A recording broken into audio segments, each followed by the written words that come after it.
이사야서 6장에서 12장까지는 선지자 이사야의 소명 사건과 더불어 북이스라엘과 아람 연합군의 유다 침공을 이 역사적 배경으로 한 일련의 이 연속된 예언의 그런 내용들이 기록되어져 있습니다. 그중 7장과 8장은 이 북이스라엘과 아람 연합군의 침공 앞에서 여호와 하나님을 온전히 신뢰하지 못하고 아수르를 의지한 이 남유다에 대한 그런 심판의 경고의 내용들이 기록되어져 있습니다. 그중 오늘 우리가 함께 읽은 이사야 7장의 내용을 좀 더 세밀하게 살펴보면 이 북이스라엘과 아람 연합군의 침략을 받은 그 남유다가 하나님의 보호하신 가운데 보존되어질 것을 예언하고 있는 내용이 기록되어져 있고, 이러한 내용을 확증하는 징조인 임마누엘 예언이 함께 더불어 기록되어져 있습니다. 그리고 마지막으로 하나님보다도 아수르를 더 의지하고 아수르를 바라보았던 그런 남유다를 향해서 내려질 그 징계에 대한 내용들이 함께 기록되어져 있는데요.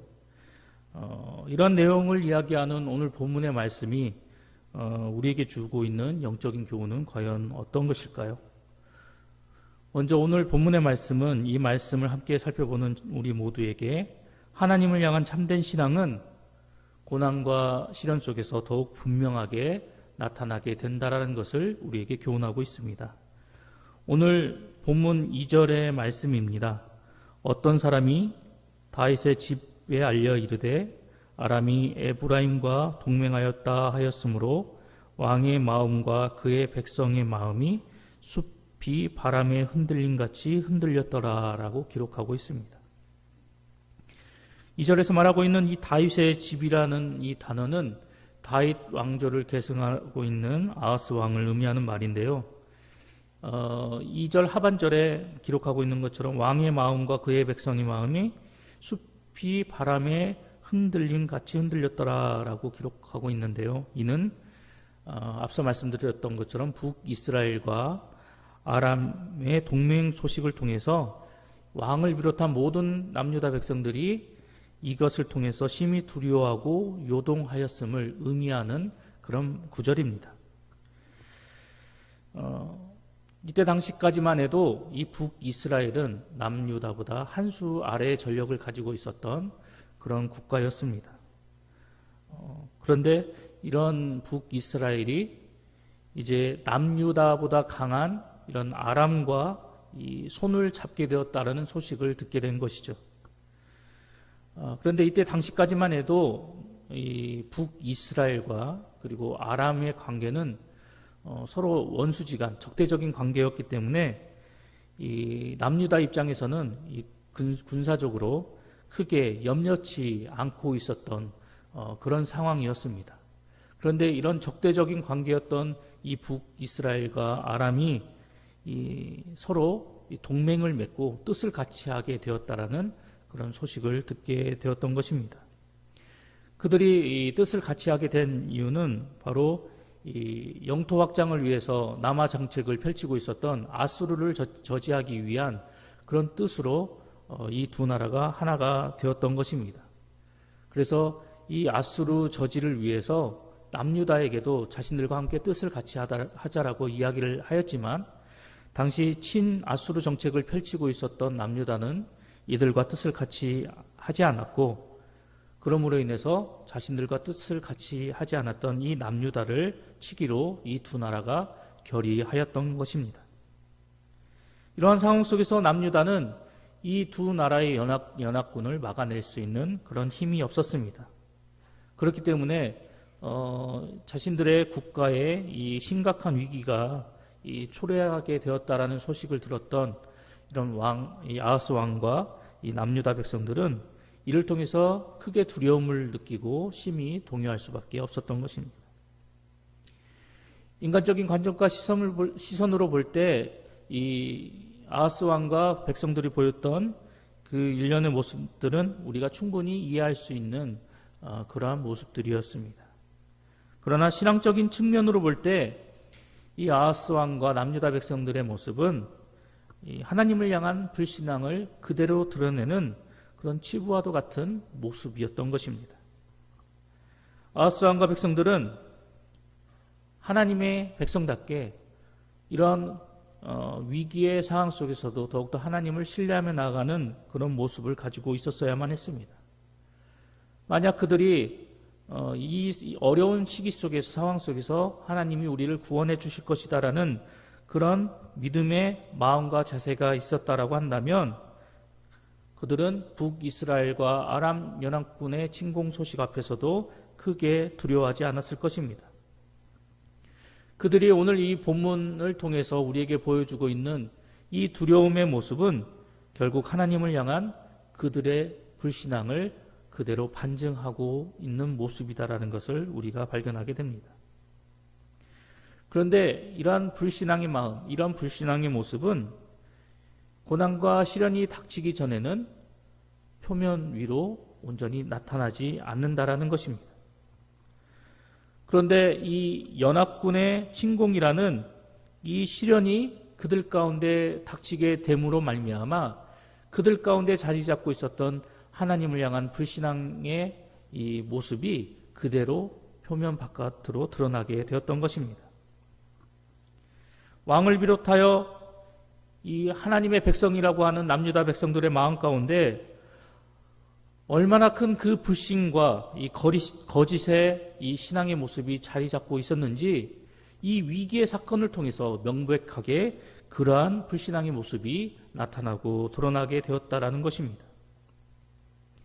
이를 통해서 우리가 발견하고 깨닫게 되는 것은 고난과 시련이 닥치기 전까지는 누가 참된 신앙인이고 그리고 누가 거짓 신앙인지 구분되지 않는다라는 것입니다.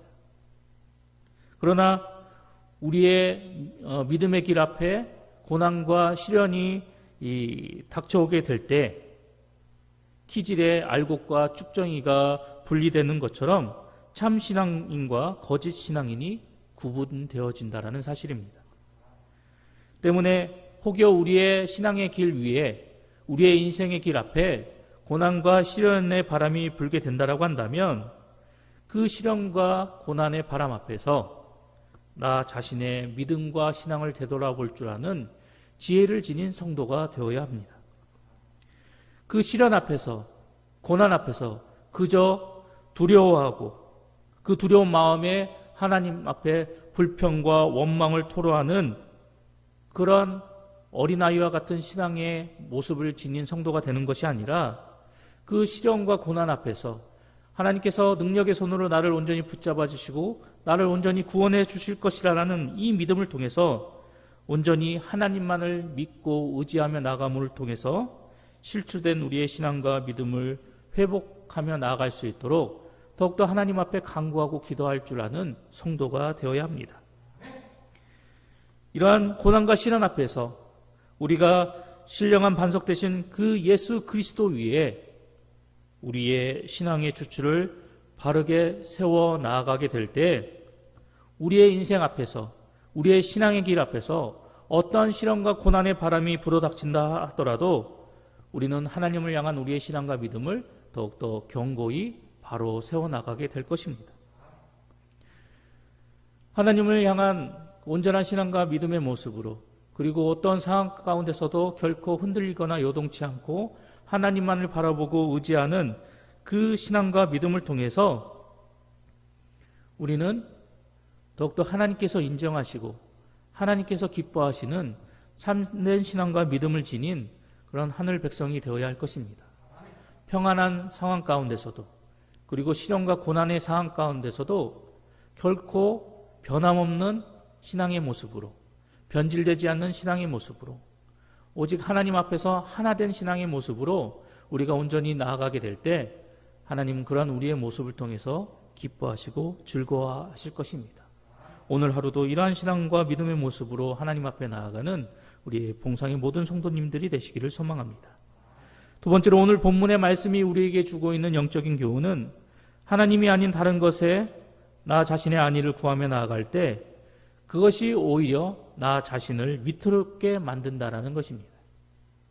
17절 말씀입니다. 여호와께서 에브라임이 유다를 떠날 때부터 당하여 보지 못한 날을 너와 내 백성과 내 아버지 집에 임하게 하시리니 곧 아수르 왕이 오는 날이니라. 하나님은 아수르 왕이 오는 그 날에 남유다가 지금까지 경험하지 못한 최악의 재앙을 맞닥뜨리게 될 것이다라고 경고하고 계십니다. 하나님은 왜 이러한 경고를 자신의 백성 남유다에게 들려주셨던 것일까요? 그것은 바로 앞서 말씀드렸던 것처럼 왕을 비롯한 모든 남유다 백성들이 하나님을 그리고 하나님의 약속을 불신하였기 때문입니다. 그들이 처한 그 위기 속에서 그들이 당면한 그 고난 앞에서 하늘 백성답게 하나님께서 택하신 선민답게 당면한 고난과 위기를 하나님 앞에 온전히 내려놓고 하나님만 믿고 의지하며 하나님께 나아가는 그러한 모습을 보여주었어야만 했음에도 불구하고 그들은 하나님이 아닌 다른 인간적인 방법으로 자신이 처한 그 고난과 시련을 극복하고자 하였던 것입니다. 그러한 자기 백성의 모습을 보셨던 하나님은 바로 그들에게 이러한 심판의 경고의 말씀을 들려주셨던 것입니다.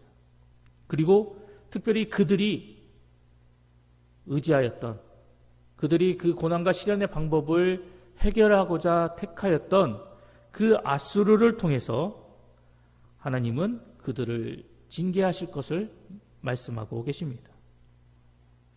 그런데 이러한 하나님의 말씀은 당시 남유다 백성들에게는 좀처럼 이해하기 어려운 말씀이었습니다. 왜 그럴까요?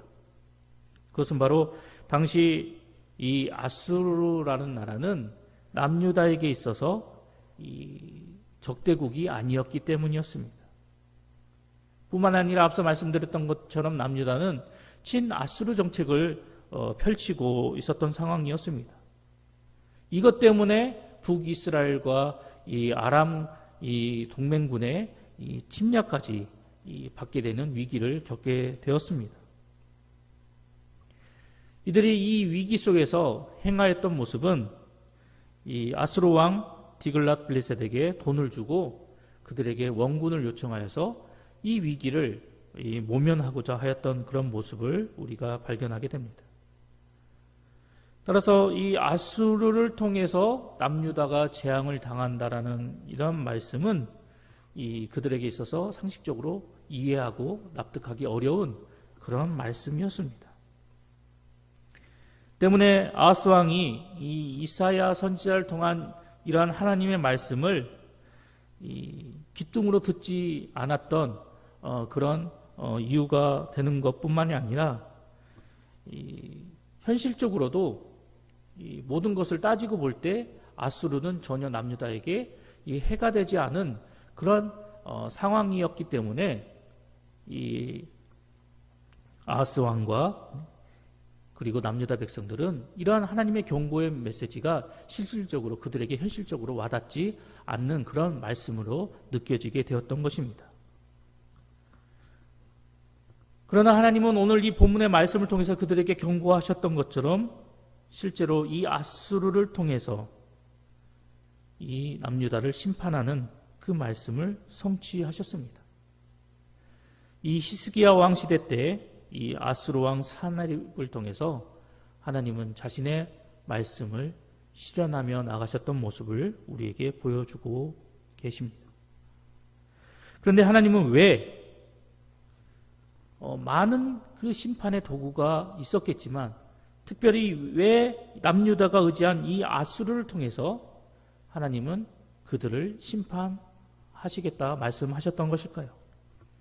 그 이유는 하나님 백성이 하나님 대신에 다른 것을 의지하는 것, 다른 것을 더 바라보는 것, 그것에 소망을 두는 것, 이것이 얼마나 어리석은 일인가를 똑똑히 가르쳐 주시기 위해서 하나님은 오늘 이 남유다가 의지하는 이 아수르를 통해서 그들을 심판하시겠다라고 말씀하신 것입니다. 또한 이를 통해서 자신의 백성 남유다 백성들이 그동안 하나님 앞에서 자신들이 얼마나 어리석은 신앙과 믿음의 모습으로 살아갔는가를 깨닫게 하여서 그들이 하나님께로 돌이키게 하기 위해서, 그들이 이제부터라도 하나님만을 바라보고 의지하는 그런 당신의 백성이 되게 하기 위해서 이 남유다가 의지하는 이 아수르를 통해서 그들을 심판하시겠다라고 말씀하고 계신 것입니다. 하나님은 이런 말씀을 통해서 하나님 당신의 백성들이 불신앙으로 하나님 대신에 다른 것을 믿고 의지하고 바라보며 나아가게 될 때 그것이 자신에게 있어서 얼마나 허망한 것인지, 그리고 자신들이 의지하는 것을 통해서 자신들의 크기의 심판을 받고 징계를 받을 수 있다라는 것을 깨닫게 하기 위해서 이런 말씀을 그들에게 들려주셨다라는 것입니다. 그런데 이러한 하나님의 징계 방식은 오늘날 이 시대에도 그대로 적용되어지고 있다는 것입니다. 왜냐하면 이 시대를 살아나가고 있는 하나님 당신의 백성들 가운데 여전히 하나님보다 다른 것을 더 의지하고 바라보고 그것에 소망을 두며 살아나가고 있는 사람들이 존재하고 있기 때문입니다. 이러한 사람들에게는 하나님을 향한 신앙과 믿음은 일종의 장신구와 같은 것으로 취급되어지고 하나님보다 다른 세상의 것들을 사랑하고 소망하고 그것을 의지하며 살아나가는 사람들입니다. 이러한 사람들은 자신이 의지하는 것, 자신이 소망하는 것, 그리고 자신이 바라는 것들을 하나님 자리에 앉혀놓고 살아가고 있습니다. 특별히 돈이나 권력, 명예, 그리고 학벌 등 그 자신들이 의지하는 것에 하나님보다 그것을 더 의지하고 그것에 더 목을 매며 그것을 통해서 하나님의 뜻을 행하는 것이 아니라 자기 좋은 대로 자기 뜻을 행하며 살아나가는 그런 어리석은 삶을 살아나가고 있다는 것입니다. 오늘 본문 속에서 등장하고 있는 이 남유다 아하스 왕 역시 하나님보다도 아수르를 더 의지했기 때문에 자신에게 이사야 선지자를 통해서 들려주고 계시는 그 하나님의 말씀을 온전히 듣지 아니하고 결국 자기 좋은 대로 자기 뜻대로 행하며 나아가는 어리석은 모습을 보이고야 말았던 것입니다. 하나님은 이러한 사람들에게 자신들의 하나님보다 더 의지하는 것들을, 그것들을 통해서 자신이 지금 얼마나 어리석은 삶을 살아가고 있는가, 하나님을 의지하지 않고 다른 무언가를 의지하며 나아가는 것이 얼마나 허망한 것인가를 깨우치기 위해서 그 사람들이 의지하는 것으로 심판의 도구를 삼아 그들을 깨우쳐 나가신다라는 것입니다. 때문에 우리는 이에 대한 분명한 인식을 가지고 하나님보다 더 의지하는 것, 곧 우상과 같은 그런 요소들이 우리의 삶과 우리의 인생 가운데, 특별히 우리의 신앙과 믿음 가운데 자리 잡고 있지는 않은지 우리는 더욱더 우리의 모습을, 우리의 신앙을 더욱더 점검하면서 하나님 앞에 온전한 신앙과 믿음의 모습으로 나아가는 우리 모두가 되어야 할 것입니다. 잠언 29장 25절 말씀은 우리에게 이렇게 이야기합니다. 사람을 두려워하면 올무에 걸리게 되거니와 여호와를 의지하는 자는 안전하리라. 하나님께서 성도로 하여금 누리도록 주신 것들을 하나님보다 더 의지하고 하나님보다 더 믿고 따르고 하나님보다도 더 그것에 소망을 두고 살아가게 된다면 결국 우리는 그것을 통해서 하나님의 진노를 불러일으킬 수밖에 없다는 사실을 분명하게 기억해야 할 것입니다. 그리고 하나님보다도 이러한 것들을 더 의지하며 나아가는 모습을 통해서 하나님의 징계와 심판을 당하는 어리석은 성도의 모습이 되지 않도록 늘 끊임없이 우리의 믿음 가운데서 하나님보다 더 큰 비중과 더 큰 모습으로 자리 잡고 있는 요소들이 무엇인지를 우리는 끊임없이 살피고 또 살펴보아야 할 것입니다. 그래서 우리의 마음 가운데 그리고 우리의 중심 가운데 오직 하나님만이 자정하시고 하나님만이 우리의 인생의 주관자가 되시도록 하나님을 모시고 늘 하나님과 동행하는 모습으로 하나님께서 우리에게 약속하신 그 모든 은혜와 복을 누리며 나아가는 하늘 백성이 되어야 할 것입니다.